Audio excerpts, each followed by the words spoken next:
All right, I'm going to show you some pre-calc skills that you're going to find very useful this year. So you'll find page 4 of your notes. I did some problems different, couple the same, just to kind of show you some techniques. Something that they usually teach at the Princeton Review. The students will pay like $2,000 to learn how to do some things, and so give it to you guys for free 99. So the bow tie method, and the way to add things like add fractions, you guys were taught in junior high, get the common denominator, and that still works, it's great, and add them together. But a nice little shortcut that we use in upper math, if you multiply these two together and then add to those two together over those two together. So you got 3 multiplications to do. So you're going to multiply, this way, and then since it says plus, you're going to add this way over this way. All right. So these numbers were 4 and 5. All right. So I'm going to rewrite the problem there. So first thing I do is 4 times 5. Well, that's going to give me 20 plus 7 times 3, which is 21, all over 7 times 5. That's a nice quick way of adding fractions. So that's how I add fractions all the time, is just do a quick bow tie method. So I end up with 41 over 35. All right. I know we call this an improper fraction. In upper math, we learned that improper fractions way more useful to leave them there than mixed. So anybody that wants to say 1 and 6/35, we just don't do that in upper math. It's just a waste of time. So just leave it as 41 over 35. So I'm going to give you the same problem, but with a minus sign. So I can do the same exact multiplications, but this time I'm subtract. So this one will be 20 minus 21. So it'll be 20 minus 21 over 35. So 20 minus 21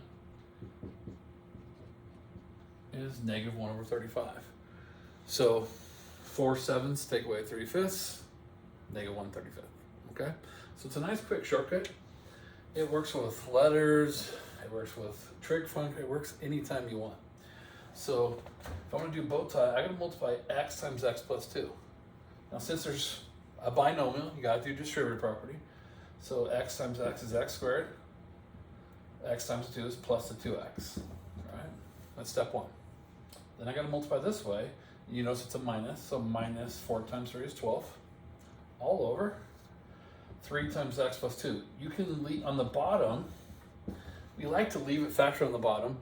We clean up the top because there's so much to combine, but on the bottom we like to leave it. But if you chose to write 3x plus 6, same answer, it's fine. Okay. Since there are no like terms, I'm done. Quick way of adding those. All right.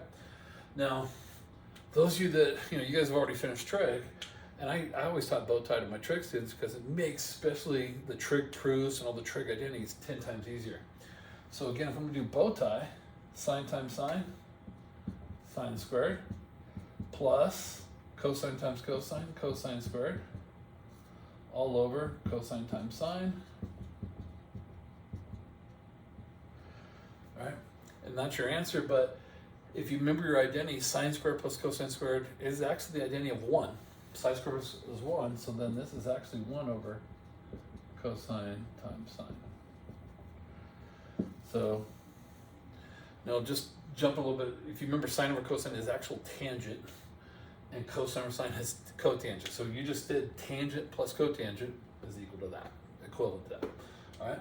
So bow tie method, I find it very useful. I use it all the time, and you'll see in class that I'm going to be talking about it a lot. So you want to try to master bow tie, it just will save you, plenty of time. All right, factoring. You should all know how to factor per time I ever meet you. But I was really surprised in the last some years how many students couldn't do the basic factoring. So I always go over the factoring. If you feel like I'm talking down to you, I don't mean to. I'm just telling you, I want everyone to get this. So maybe it just didn't click for you, and hopefully this will click. Step 1 always is pull what's in common. Okay? In calculus, we will pull what's in common 90% of the time. I mean, that's our factoring. We hardly ever have any other factoring. You guys learned all the different techniques and stuff, you know, grouping and stuff. They hardly ever pop up. So pulling out what's in common is probably 90%. So if you can just do that. So the key, what do these guys have in common? They both have a 2 and an x in common. The first guy's got an x squared, the second guy's got only an x. What do they have in common? All right, what's left behind?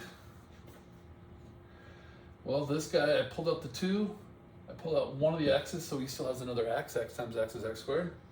And this guy, I pulled out 2 of 6, but I pulled out the x. And that's it, so I'm left with x plus 3. A good way of checking, distributive property. 2x squared plus 6x. I mean, you did it right. So why do we factor?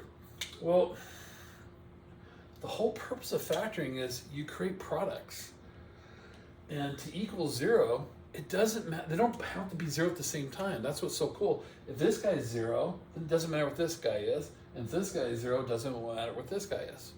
So to make it 0, we factor and create a product. All factoring is changing a problem from addition to multiplication. When it's multiplication, then each one, if it equals 0, it's solvable. So your job is to set every single thing equal to 0. When you first learned it, your teacher would have you write that out, but then you get advanced, you start doing it in your head. So technically, I set 2 equals 0. Well, 2 doesn't equal 0, so that doesn't give me anything. Then I set x equals 0. Well, x equals 0, okay? So 0 is the solution to this problem. And then I set this equals 0 and solve for x, and I would get -3. And you guys got pretty good after a while and just said, oh, it's the opposite sign. Sure, -3 is what you're gonna get. So what you just found out is this graph, if I graph it, I'm gonna actually come back and graph this one later, it crosses the x-axis at 0 and -3. That's it. That's all you're finding out, all right? So these guys, what do they have in common? Well, 15 and 6, the only number that goes into both those guys is a 3. And if you notice, they have x squared in common. All right, this guy's got 2, he's got 3. All right, what's left behind? A little 5, no x's, minus, and then I'm left with a 2 and an x. I can check my work by doing distributive property real quick. 15x squared minus 6x cubed. All right, now I set each one equals 0. The 3 gives me nothing. 3 doesn't equal 0. Does x squared equal 0? When x is 0. 0 squared is 0, right? And then the last one, you set it equals 0 and solve it, but a lot of you can do it in your head. Can you visualize that? I'll do it up here. Send the 5 over.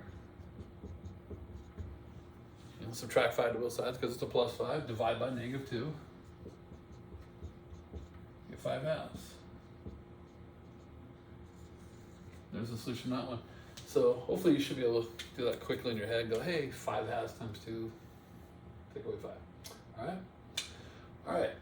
Something that we'll get more familiar with in chapter 5. It's a ways away, but these are common AP test questions when there are E's involved and people get scared. You're like, who cares? As long as you know what E looks like, it doesn't matter. So, which will teach you. What do they have in common? They have 1x. They have an EDX in common. He's got 2 x's, he's only got 1. They have 1 in common, they both have an EDX. He's got a 2, he doesn't have any numbers, so that's it. What's left behind? X plus 2. All right, set everybody equal to 0. This guy, x equals 0. When does e to the x equal 0? So you're going to learn in chapter 5 that e to the x can never equal 0. So that doesn't give me any answers. I'll show you what e to the x looks like. There's the graph of e to the x. You should have learned that last year. When does it cross the x-axis? Clearly, it's above the whole time, so it doesn't cross the x-axis. So that gave me 0. That gives me nothing. That's okay. And that gives me -2. And that's where those two cross the x-axis. Very easy. That's all we're doing is trying to find, hey, where do these guys touch the x-axis, which is very important. All right? Okay, this one has nothing in common, but you guys learned back in Algebra 1 and Algebra IM1, IM2, whatever you guys took, how to factor these. You gotta think of two numbers that multiply to be this, that up to this. Clearly we got a -7 and a +2.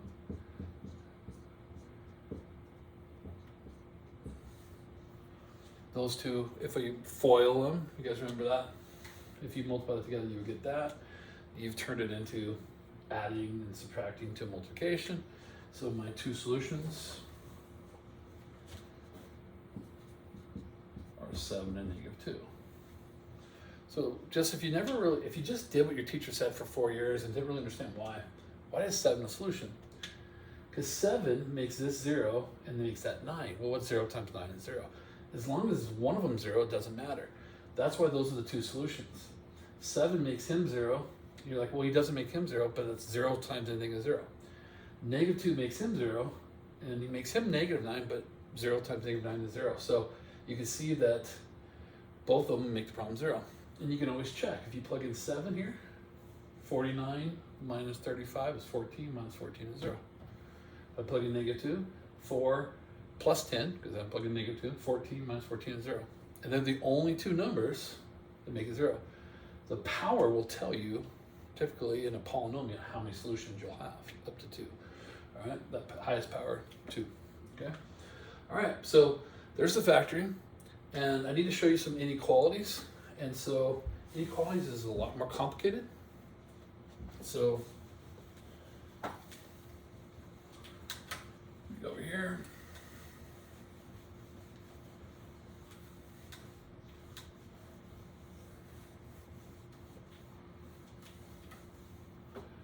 A little messy there.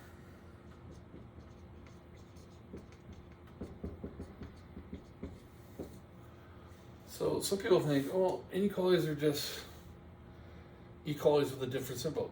They're very easy to solve, but the meaning is much more complicated. And a lot of teachers used to want to teach them at the same time. It's crazy. It's, when you're first learning them, it's so different. So here's a low level inequality. You guys are just taught, oh, get x by itself. Subtract 2, divide by 3. X is greater than or equal to -2/3. If it was an equality, you would have got x equals -2/3. You're like, the math's the same. What's the difference? Well, here's the meaning. 3x plus 2, you guys should know, crosses at 2 with a slope of 3. All right. It turns out it crosses the x-axis at, I didn't go too far there, at -2/3. So it crosses right here at -2/3. That's what equalities are telling you is, oh, that's where it crosses. What's the inequality telling you? Well, when is 3x plus 2 above 0? Well, here's 0. Here's when it's above is at 2/3. Anything greater than -2/3, we are greater than 0. That's all an inequality is saying when's it above as opposed to when's it equal. All right? So, let me jump to this problem. Let's turn that one into an inequality. When is 2x squared plus 6x less than 0? Well, I still factor it the same way.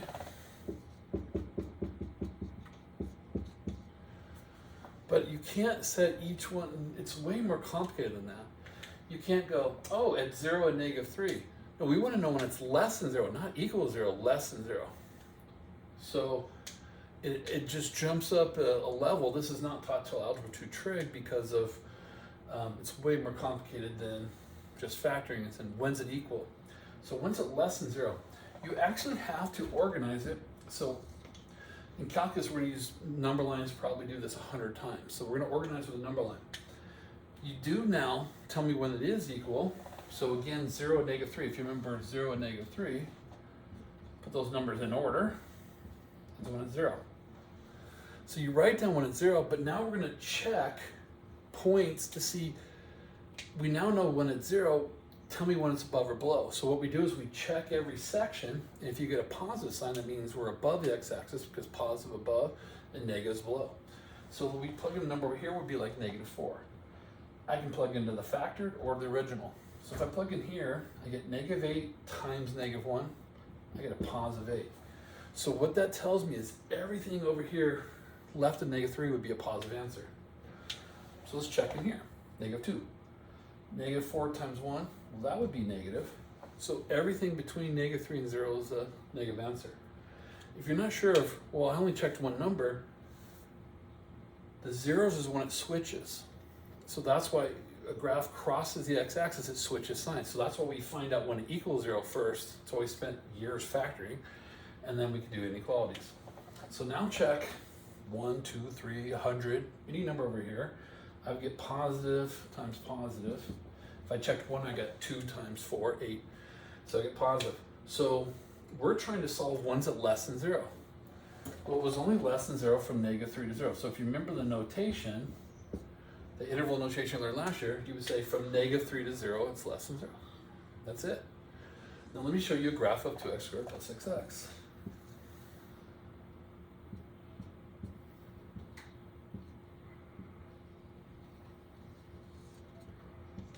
So that's a graph of 2x squared plus 6x. Well, what was the first question? It said, when does it equal 0? Well, -3 and 0. You just tell me the 2 points that crosses the x-axis. That's what you do for about 4 years. Then we later say, well, when's it below the x-axis? Well, if I could graph it, I could answer it quickly, or the number line is like graphing it, like taking notes on the graph, right? This is technically graphing it. So when does it go below? Well, here's the x-axis. Did the graph dip below? Well, yeah, from -3 to 0. And that's all you're answering, is we're just asking you guys to tell me when it does this. You know, when is it above the x-axis? When is it below? When's it hit the x-axis? That's the questions you've been answering for 4 years. All right, so that's inequalities, but it gets more complicated. Let me jump over here.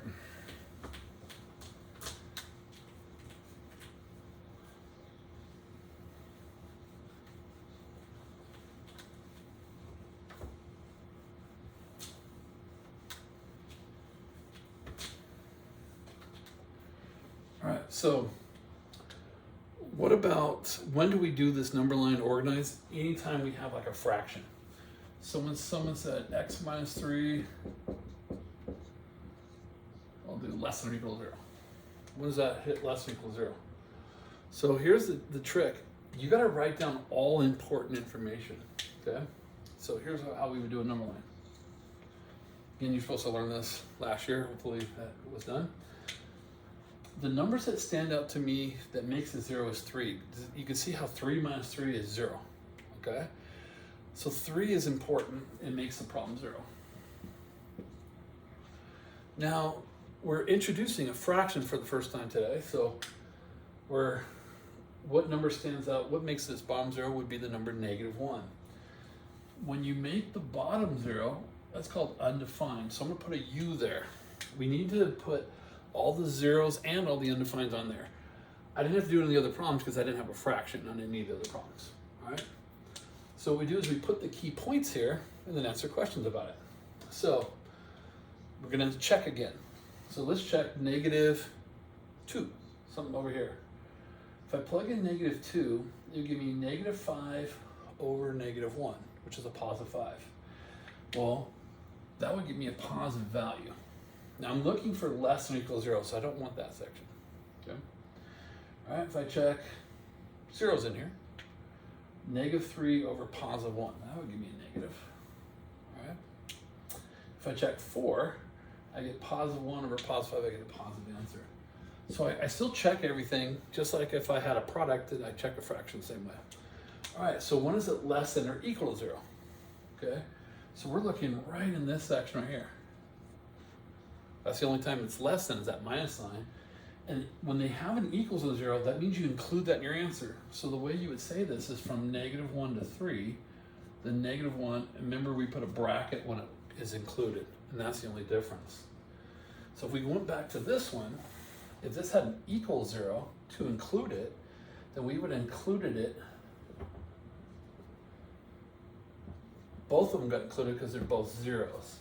That's why it's so important, the number line, that you put zeros and then put the bottoms as U's, okay? And that's kind of how you do inequalities. So, I'm gonna put a little squared here. Greater than 0, okay? So it looks really complicated. It's got products, it's got a squared. You know what? It's not that bad. Let's take notes on what it does. When's it equal 0? 2, negative 1, so 2, negative 1 are zeros. And then what makes the bottom 0 is 4. 4 minus 4 is 0. You got to put your numbers in order. So I don't have a lot of room over here. Let me extend that a little bit. So you got to put negative 1, then 2 to the 4, obviously. You know, if you can't count, then you're in the wrong class, right? So negative 1, then 2, then 4. So what I wrote down all the key numbers. 2 because he's a 0. Negative 1 because he's a 0. Anything on top are zeros. Anything on the bottom are, you know, undefined. Remember, like vertical asymptotes. All right, so now we check. I have a lot of sections to check. So I'll be busy here. I'm gonna check negative 2. Well, do you see how that's squared? So squared means it's always positive. So even if I plug in negative 2, I get negative 4 squared positive. Okay, so this one's positive. Negative 2 plus 1. So I'm gonna write little signs. I would get a positive, a negative, over negative 2 minus 4 is negative 6. So 2 negatives make a positive. So this whole section's positive. I get a positive value. If I check 0, again, this one would be positive. I'll just do this over. He's always positive. He would be positive. It's 0 plus 1. 0 minus 4 is negative. So I only got one negative sign. So that section will be negative. Now between 2 and 4, 3. You can do 2.5 if you want. So 3, that would be positive, positive, and then negative. Oops, that was already negative. So again, that section's negative. All right. Now here's why I'm showing this problem. A lot of people just assume the signs always switch. Probably 89% of the time they do. They go plus, minus, whatever. This one's not. I'll explain why in a minute. All right, number 5. We're going to check 5 over here. Positive, positive, positive. Everybody was positive. All right. When does this happen when it doesn't switch signs? Anytime something is squared or even power. So see how 2 came from this one. So at 2, the signs won't switch. If this was x minus 2 to the 4th power, you would still see not switch. So whatever this one is, that one will be the same. So the signs don't switch when you have an even power on the thing. Most problems your teacher give you, there's only one of everything, so everything just always switch. Okay. All right. When is it greater than 0? Now we want greater than 0, that means the plus signs. So way out here is negative infinity, way out here is positive infinity. So when you're at the ends, you gotta say between, so this section is between negative infinity and negative 1. Now how come I didn't include the negative 1? Negative 1 is 0, it said greater than 0. Now if the equal sign was on that, you get that bracket. You never put a bracket on infinity, you can't stop at infinity. So infinity will never be included. And then the last plus sign would be from 4 to infinity. So your final answer is those two. And when people write it, you can put a comma, you can put the word and. Some textbooks put a big U for union. It's just a you know, mathematical and. Or you can put nothing. I like to put nothing. It doesn't matter. You can just list those two. All right.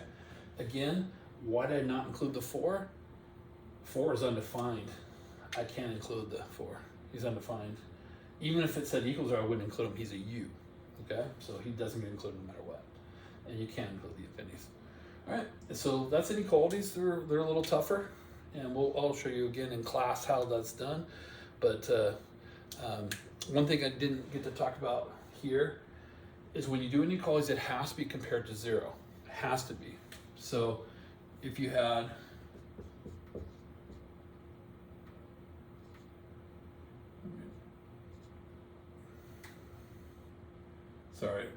if I have x over 3 greater than 2, then I have to bring the 2 over. I can't just, you know, it has to be compared to 0. So I have to actually subtract 2. And then this is where Bowtie comes in. All right, and then you clean that up and you get x minus 6 over 3. Something like that. You know, that's the idea. All right, and I'll show you one more, a little more complicated class, but that's kind of the inequalities. All right.